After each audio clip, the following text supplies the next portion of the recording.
ら側の梅は全部花が落ちまして、こちら側の梅が咲き始めました。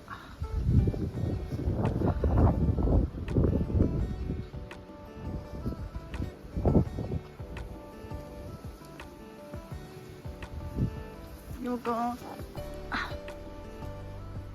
日は焚き火ランチをしようと思いましたが、風が強いので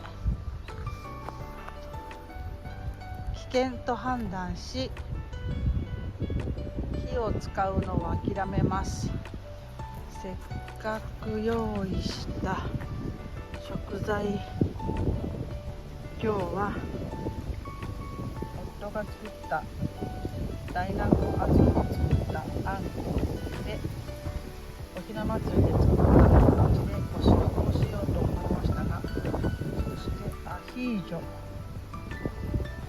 カマンベールアヒージョを提示した分、諦めたいと思います。ゆうくん、お家帰る？風強いから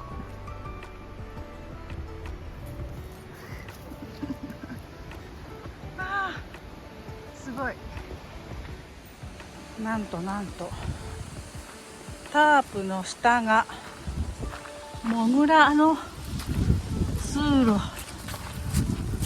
モグラの通路ができてます。分かりにくいモグラの穴がすごいです。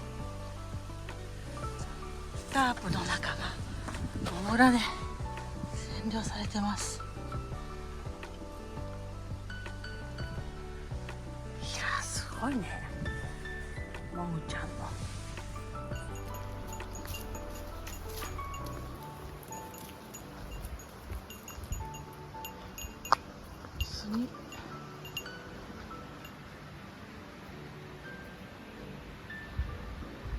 杉の花、ドンって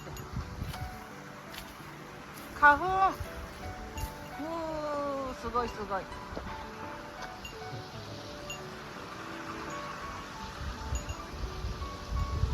もういいよ。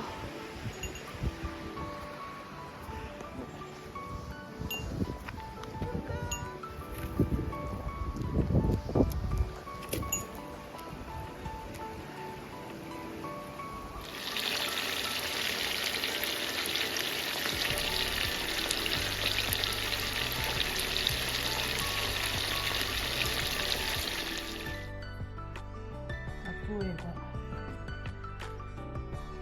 ばロマネスコ、美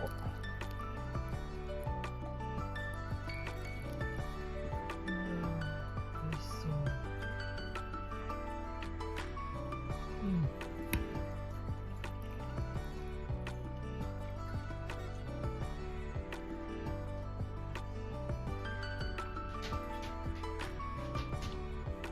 おしるこできたよ。